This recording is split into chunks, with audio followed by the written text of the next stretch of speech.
평생 초원에서 살아온 제가 그날은 완전히 당황했습니다. 흩어진 염소 떼를 되찾기 위해 위험천만한 추격을 벌이는 작고 하얀 개를 본 거예요. 사자와 마주치고 화난 코끼리들 사이를 지나가면서도 그 개는 포기하지 않았습니다. 도대체 무엇이 그 개를 그토록 용감하게 만든 걸까요? 전 아직도 그 모습이 믿어지지 않습니다. 그날은 나이로비에서 열린 국제문화교류 행사였습니다. 각 나라에서 온 사람들이 자기 나라의 동물들을 소개하는 자리였죠. 저는 당연히 우리 아프리카 들개들과 함께 참석했습니다. 들개들은 초원의 완벽한 사냥꾼이거든요. 빠르고 영리하며 무엇보다 강합니다. 그런데 한국 부스에서 이상한 광경을 목격했습니다. 한 남자가 하얀 개와 함께 조용히 앉아 있었어요. 그 개는 정말 작았습니다. 우리 들개들과 비교하면 애완동물 같았죠. 털은 깨끗하고 하얗고 귀는 바짝 서 있었지만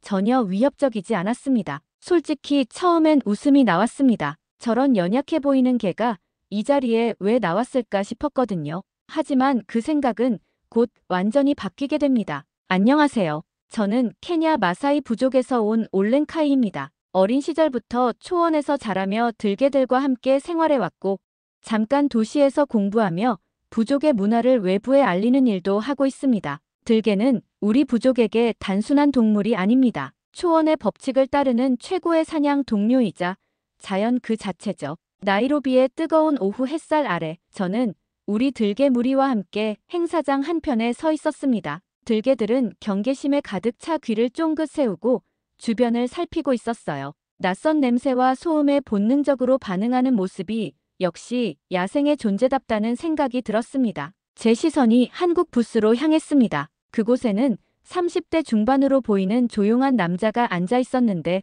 그의 옆에는 제가 지금까지 본 적 없는 종류의 개가 있었습니다. 진돗개라고 했나요? 이름은 백호였습니다. 백호는 우리 들개들과는 정반대였습니다. 들개들이 끊임없이 움직이고 주변을 경계하는 동안 백호는 조용히 앉아서 주인인 민석만을 바라보고 있었어요. 마치 세상에 민석 외에는 아무것도 존재하지 않는 것처럼 말입니다. 저는 호기심이 생겨 천천히 다가갔습니다. 들개들도 따라왔지만 평소보다 조심스러워하는 게 느껴졌어요. 아마 낯선 환경 때문일 거라고 생각했습니다. 민석은 저를 보고 조용히 고개를 끄덕였습니다. 영어는 서툴렀지만 간단한 소통은 가능했어요. 마사이 전사시군요. 들개들이 정말 멋집니다. 민석의 목소리는 차분했습니다. 과시하려는 기색이 전혀 없었어요. 오히려 우리 들개들을 진심으로 존경하는 것 같았습니다. 저는 백호를 가리키며 물었습니다. 이 개는 사냥을 할 수 있나요? 솔직히 저는 이미 답을 알고 있다고 생각했습니다. 저렇게 작고 온순해 보이는 개가 초원에서 무엇을 할 수 있겠어요? 들개들의 날카로운 이빨과 근육질 몸매, 그리고 끝없는 지구력과 비교하면 백호는 그저 귀여운 반려동물에 불과해 보였습니다. 민석은 백호를 한번 내려다보더니 짧게 대답했습니다. 보시면 아실 겁니다. 그 말에는 자신감이 있었습니다. 하지만 저는 마음속으로 고개를 저었어요. 초원의 법칙은 냉혹합니다. 강한 자만이 살아남고 약한 자는 도태되죠. 그게 자연의 질서이고 제가 평생 믿어온 진리였습니다. 들개들을 보세요. 그들은 본능에 충실합니다. 배고프면 사냥하고 위험하면 도망가죠. 하지만 그 솔직함이 바로 강함의 근원입니다. 자연 그대로의 모습으로 살아가면서 초원을 지배하는 존재들이거든요. 반면 백호는 어떤가요? 너무 조용하고 너무 순종적이었습니다. 야생의 본능이 전혀 느껴지지 않았어요. 이런 개가 과연 무엇을 할 수 있을까요? 행사 진행자가 마이크를 들고 말했습니다. 이제 각 나라 동물들의 특성을 보여주는 시간을 갖겠습니다. 첫 번째는 사냥 본능 테스트입니다. 저는 자신만만했습니다. 들개들의 사냥 실력을 보여줄 절호의 기회였거든요. 반면 백호는 여전히 민석 옆에 조용히 앉아 있었습니다. 과연 저 개가 무엇을 보여줄 수 있을까요? 저는 곧 알게 될 것입니다. 그리고 그 순간이 제 인생을 완전히 바꿔놓을 거라는 것도 말이죠. 행사장 한쪽에 마련된 넓은 테스트 구역으로 모든 참가자들이 이동했습니다. 인공적으로 만들어진 초원 같은 공간이었지만 실제 사냥 상황을 재현하기에는 충분해 보였어요. 나무들 사이사이에는 여러 가지 목표물들이 숨겨져 있었고 곳곳에 장애물들도 설치되어 있었습니다. 진행자가 규칙을 설명했습니다. 각 동물들이 숨겨진 목표물을 찾아내고 위험 상황에서의 반응을 보여주는 테스트라고 했어요. 시간 제한은 10분.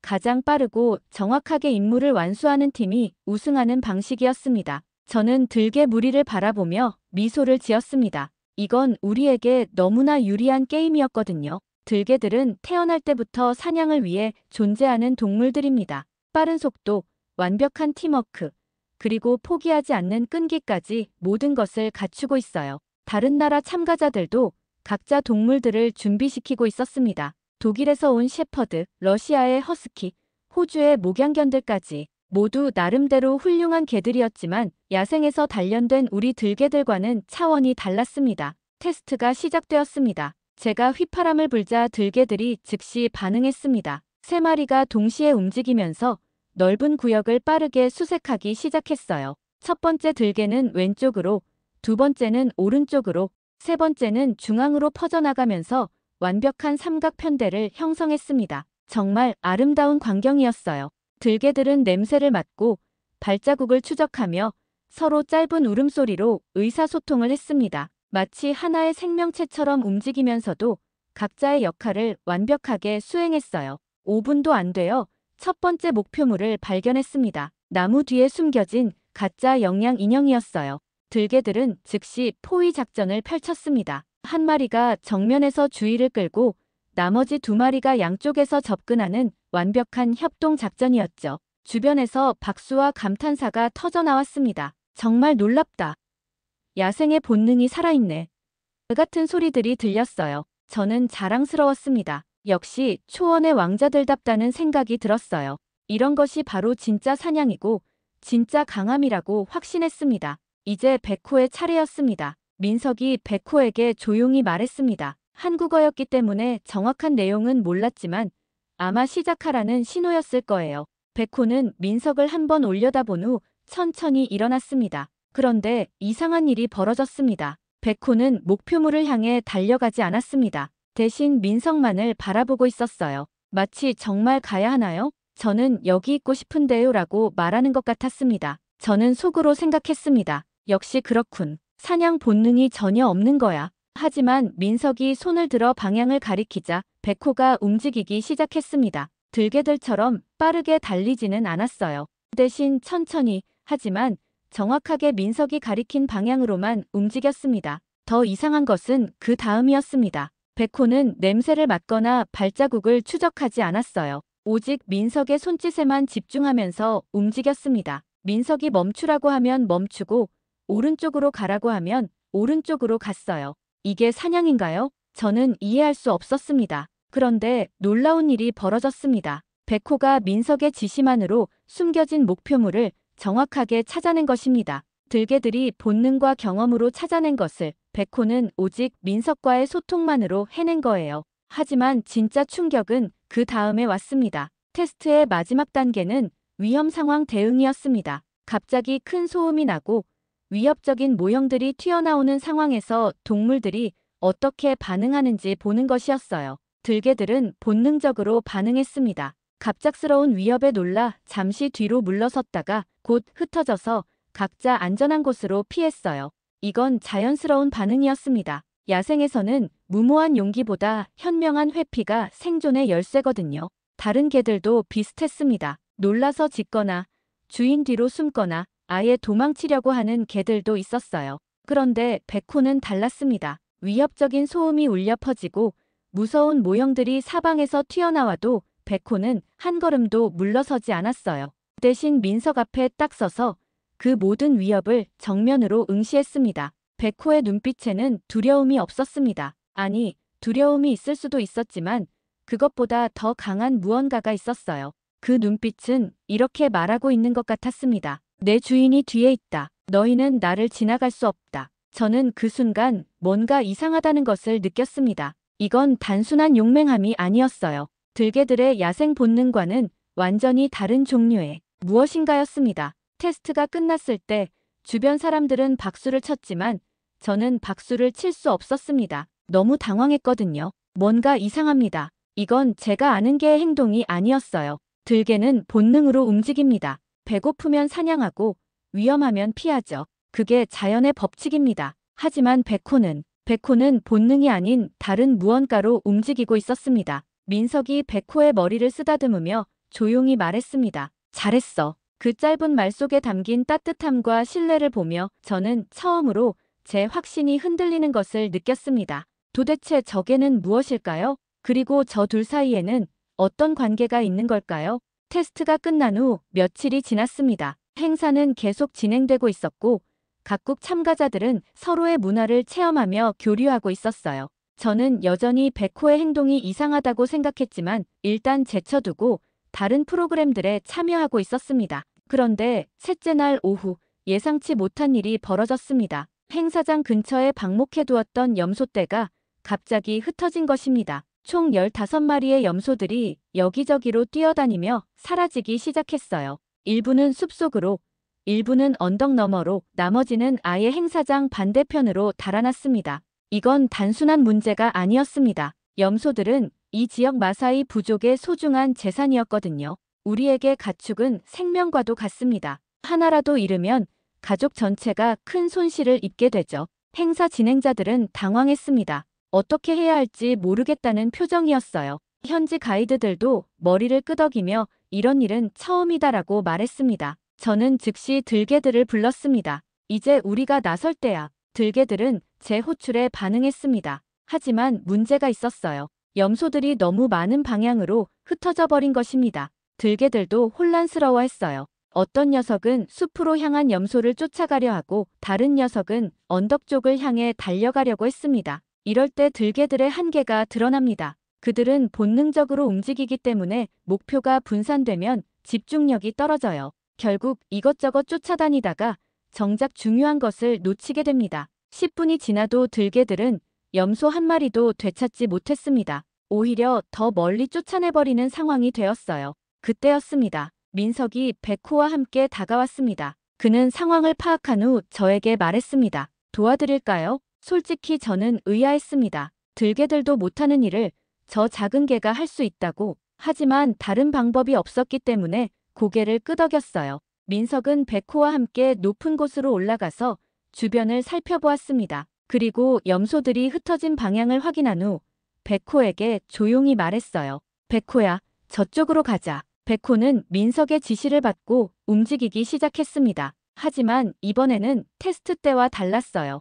훨씬 더 진지하고 집중된 모습이었습니다. 놀라운 것은 백호가 흩어진 염소들의 발자국을 정확하게 따라가기 시작했다는 것입니다. 들개들처럼 코를 바닥에 대고 냄새를 맡는 것이 아니라 민석과 눈으로 확인하며 가장 효율적인 경로를 선택했어요. 저는 뒤따라가며 지켜보았습니다. 정말 신기했거든요. 백호는 가장 멀리 도망간 염소 무리부터 추적하기 시작했습니다. 다른 염소들보다 찾기 어려운 것들을 먼저 해결하겠다는 것 같았어요. 이런 전략적 사고는 들개들에게서 본 적이 없었습니다. 그런데 진짜 놀라운 일은 그 다음에 벌어졌습니다. 백호가 염소들을 추적하던 중 갑자기 앞쪽에서 으르렁거리는 소리가 들렸습니다. 사자였습니다. 성체 수컷 사자 2마리가 염소 무리를 노리고 있었어요.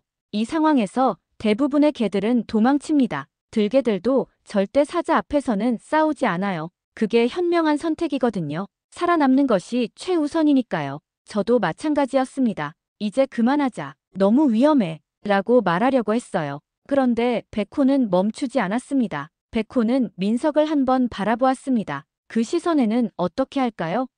라는 질문이 담겨 있었어요. 민석은 잠시 망설이다가 조용히 말했습니다. 조심해서 가자. 그 말을 들은 백호는 고개를 끄덕이고 다시 앞으로 나아갔습니다. 사자들을 피해서 우회하면서도 염소들을 놓치지 않는 경로를 선택했어요. 저는 그 모습을 보며 충격을 받았습니다. 이건 단순한 용기가 아니었어요. 사자를 무시하는 것도 아니고 무모하게 덤비는 것도 아니었습니다. 위험을 인식하면서도 임무를 포기하지 않는 것이었어요. 더 놀라운 것은 그 과정에서 백호가 보여준 지혜였습니다. 사자들의 시선을 피해 바람의 방향을 고려하며 움직였어요. 소음을 최소화하고 염소들을 놀라게 하지 않으면서도 천천히 포위하기 시작했습니다. 그런데 상황은 더욱 복잡해졌습니다. 코끼리 무리가 나타난 것입니다. 거대한 어미 코끼리가 새끼들을 데리고 물을 마시러 오는 길이었어요. 코끼리들은 사자들을 보고 경계심을 드러냈고 새끼들을 보호하기 위해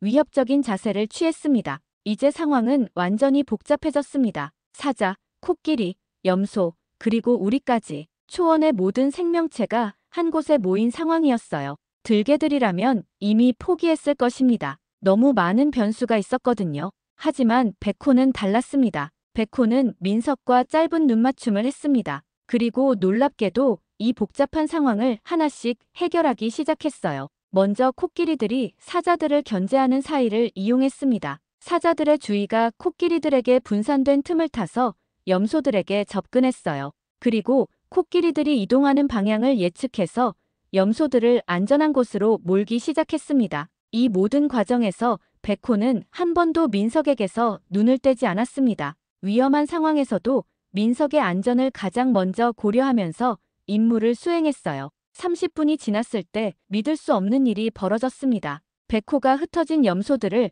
모두 되찾아온 것입니다. 15마리 전부 말이에요. 사자도 코끼리도 그 어떤 위험도 백호를 막을 수 없었습니다. 염소들이 안전한 곳으로 돌아왔을 때 저는 완전히 말을 잃었습니다. 이건 도대체 무엇인가요? 들개들은 본능으로 움직입니다. 배고프면 사냥하고 위험하면 도망가죠. 그게 자연의 법칙이고 생존의 지혜입니다. 하지만 백호는 그런 법칙을 따르지 않았습니다. 위험을 무릅쓰고 복잡한 상황을 해결하며 끝까지 포기하지 않았어요. 그리고 그 모든 과정에서 민석과의 신뢰를 바탕으로 움직였습니다. 이건 본능이 아니었습니다. 본능을 넘어선 무언가였어요. 민석이 백호의 머리를 쓰다듬으며 말했습니다. 수고했어. 정말 잘했다. 그 말을 들으며 백호는 꼬리를 살짝 흔들었습니다. 자랑스러워하는 것도 아니고 과시하는 것도 아니었어요. 그냥 민석이 기뻐하니까 자신도 기쁜 것 같았습니다.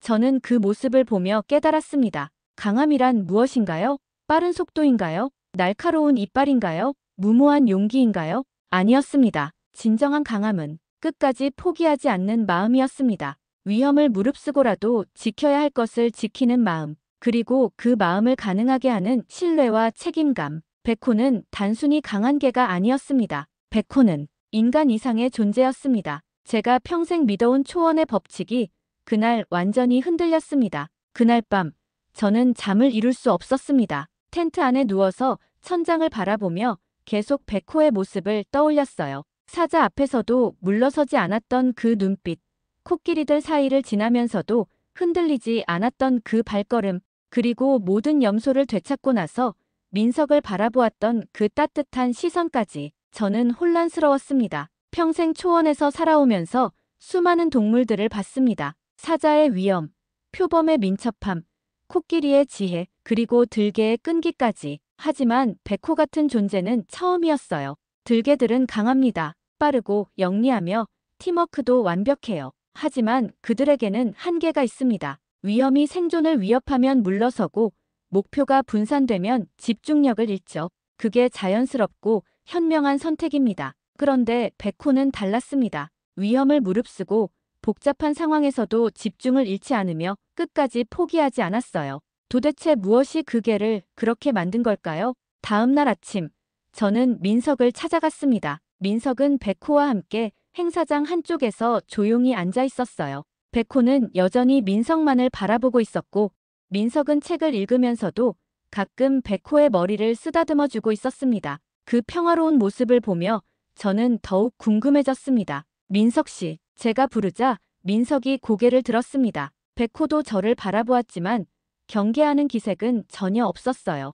오히려 친근한 눈빛이었습니다. 어제 정말 놀랐습니다. 저는 솔직하게 말했습니다. 백호가 어떻게 그런 일을 할 수 있었나요? 들개들도 못한 일을 혼자서 해냈잖아요. 민석은 잠시 생각하더니 답했습니다. 백호는 특별한 개가 아닙니다. 그냥 진돗개예요. 진돗개요? 네. 한국의 진돗개는 주인을 위해 존재하는 개입니다. 사냥이나 힘을 위해서가 아니라 주인과 가족을 지키기 위해서요. 저는 이해하기 어려웠습니다. 하지만 어제 상황은 너무 위험했어요. 사자도 있었고 코끼리도 있었는데 보통 개라면 도망쳤을 텐데요. 민석이 백호를 바라보며 말했습니다. 백호에게는 도망칠 이유가 없었어요. 제가 거기 있었으니까요. 그 말을 듣는 순간 저는 뭔가 번개를 맞은 것 같은 느낌을 받았습니다.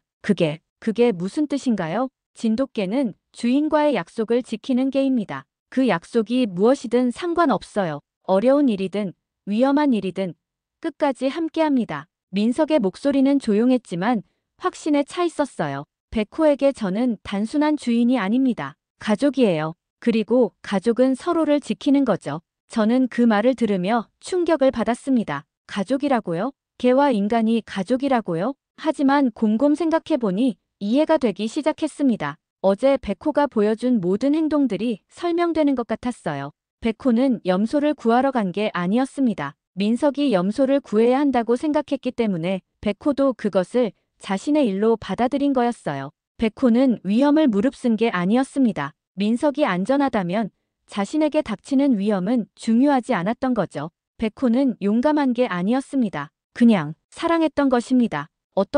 어떻게 그런 관계가 가능한가요? 제가 물었습니다. 정말 궁금했거든요. 민석이 미소를 지으며 답했습니다. 시간이 필요해요. 그리고 신뢰가 필요하고요. 백호와 저는 5년 동안 함께 살아왔습니다. 매일매일 서로를 이해하려고 노력했어요. 5년이요? 네. 백호가 어릴 때부터요. 처음에는 저도 몰랐어요. 진돗개가 이렇게 특별한 존재인 줄. 하지만 시간이 지나면서 깨달았습니다. 백호는 제가 행복하면 행복해하고 제가 걱정하면 같이 걱정해요. 제가 힘들면 옆에서 위로해주고 제가 기쁘면 같이 기뻐합니다. 민석이 백호의 머리를 쓰다듬자 백호가 눈을 살짝 감으며 편안한 표정을 지었습니다. 그게 바로 가족이에요. 피가 섞이지 않아도 말이 통하지 않아도 서로를 이해하고 사랑하는 관계 말입니다. 저는 그 말을 들으며 깊이 생각에 잠겼습니다. 들개들과 저의 관계는 어떤가요? 저는 들개들을 동료라고 생각했지만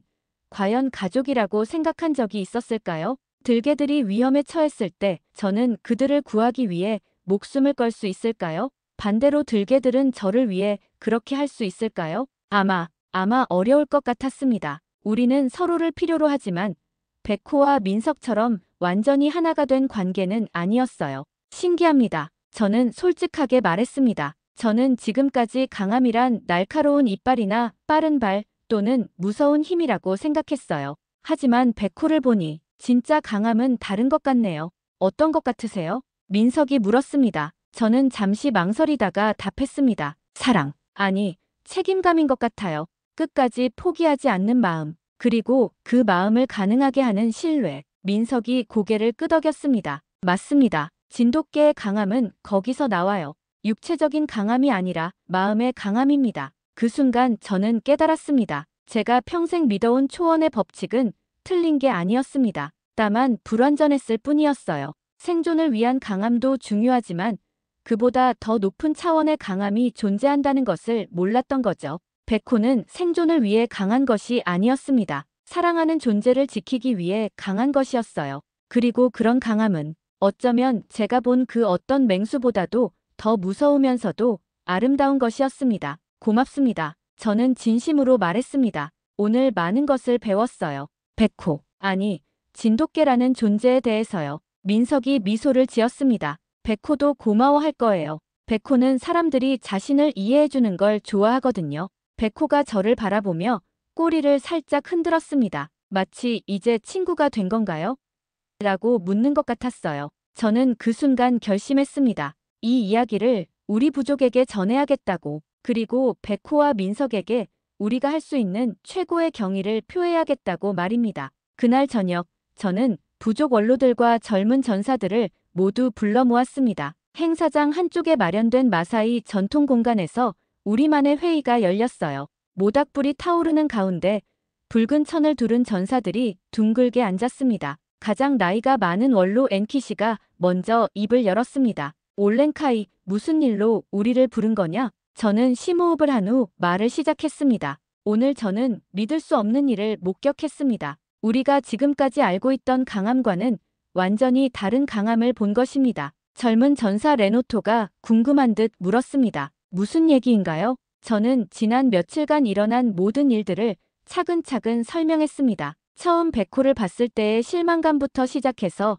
사냥 테스트에서의 의외의 행동, 그리고 어제 염소 떼 사건에서 보여준 놀라운 용기까지. 부족 사람들은 처음에는 의아한 표정으로 듣고 있었어요. 하지만 제가 백호가 사자와 코끼리 앞에서도 물러서지 않았다고 말했을 때 모든 사람들이 놀란 표정을 지었습니다. 정말인가? 사자 앞에서 도망가지 않았다고? 코끼리까지 있었는데도? 여러 목소리가 동시에 터져 나왔습니다. 저는 계속 설명했습니다. 백호가 어떻게 복잡한 상황을 해결했는지, 그리고 그 모든 것을 가능하게 한 것이 민석과의 신뢰와 가족 같은 관계였다는 것까지. 원로 엔키시가 팔짱을 끼며 말했습니다. 흥미로운 이야기군. 하지만 그것이 우리와 무슨 상관인가? 우리에게는 들개가 있지 않나? 저는 그 말을 예상하고 있었습니다. 엔키시 어르신, 들개들도 훌륭합니다. 하지만 어제 일을 보면서 깨달은 게 있어요. 우리가 지금까지 생각해온 강함에는 한계가 있다는 것입니다. 어떤 한계 말인가? 들개들은 본능으로 움직입니다. 그게 강점이기도 하지만 동시에 한계이기도 해요. 상황이 복잡해지거나 위험이 커지면 본능에 따라 흩어지거나 포기하게 됩니다. 저는 잠시 멈춘 후 계속했습니다. 하지만 진돗개는 달랐어요. 본능을 넘어선 무언가로 움직였습니다. 그것은 책임감이었고 신뢰였으며 사랑이었습니다. 젊은 전사들이 웅성거리기 시작했습니다. 어떤 이는 고개를 끄덕이고 어떤 이는 여전히 의아한 표정을 지었어요. 레노토가 말했습니다. 그렇다면 우리는 어떻게 해야 하나요? 저는 이미 마음을 정하고 있었습니다. 우리 부족의 최고 명예인 전사의 목걸이를 그들에게 드려야 합니다. 순간 모든 사람들이 조용해졌습니다. 전사의 목걸이는 마사이 부족에서 가장 신성한 상징입니다. 오직 부족을 지키고 위대한 용기를 보여준 전사에게만 주어지는 최고의 명예죠. 그런데 그것을 인간도 아닌 개에게 준다고요? 원로 엔키시가 심각한 표정으로 말했습니다. 올렌카이, 그 말을 신중히 생각해라. 전사의 목걸이는 함부로 줄 수 있는 것이 아니다. 저도 신중히 생각했습니다. 저는 확신에 찬 목소리로 답했습니다. 어르신, 전사의 목걸이를 받을 자격이 있는 자는 누구입니까? 부족을 지킨 자, 위험 앞에서 물러서지 않은 자, 그리고 책임을 끝까지 다한 자가 아닙니까? 그렇다면 백호는 그 자격이 충분합니다. 아니, 우리 중 누구보다도 그 자격이 있어요. 저는 일어서서 말을 계속했습니다. 백호는 생명의 위험을 무릅쓰고 우리의 염소들을 지켰습니다. 사자도, 코끼리도 그를 막을 수 없었어요. 그리고 그 모든 것을 자신의 영광을 위해서가 아니라 가족을 위해서 했습니다. 젊은 전사들이 하나둘씩 고개를 끄덕이기 시작했습니다. 더 중요한 것은 저는 목소리를 높였습니다. 백호를 통해서 우리는 새로운 강함을 배웠습니다. 본능을 넘어선 강함, 사랑에서 나오는 용기, 그리고 끝까지 포기하지 않는 책임감을 말입니다. 원로 엔키시가 오랫동안 생각하더니 말했습니다. 그렇다면 부족 전체의 동의가 필요하다. 저는 주위를 둘러보았습니다. 젊은 전사들의 눈빛에는 동의의 빛이 보였어요. 찬성하는 사람은 손을 들어보세요.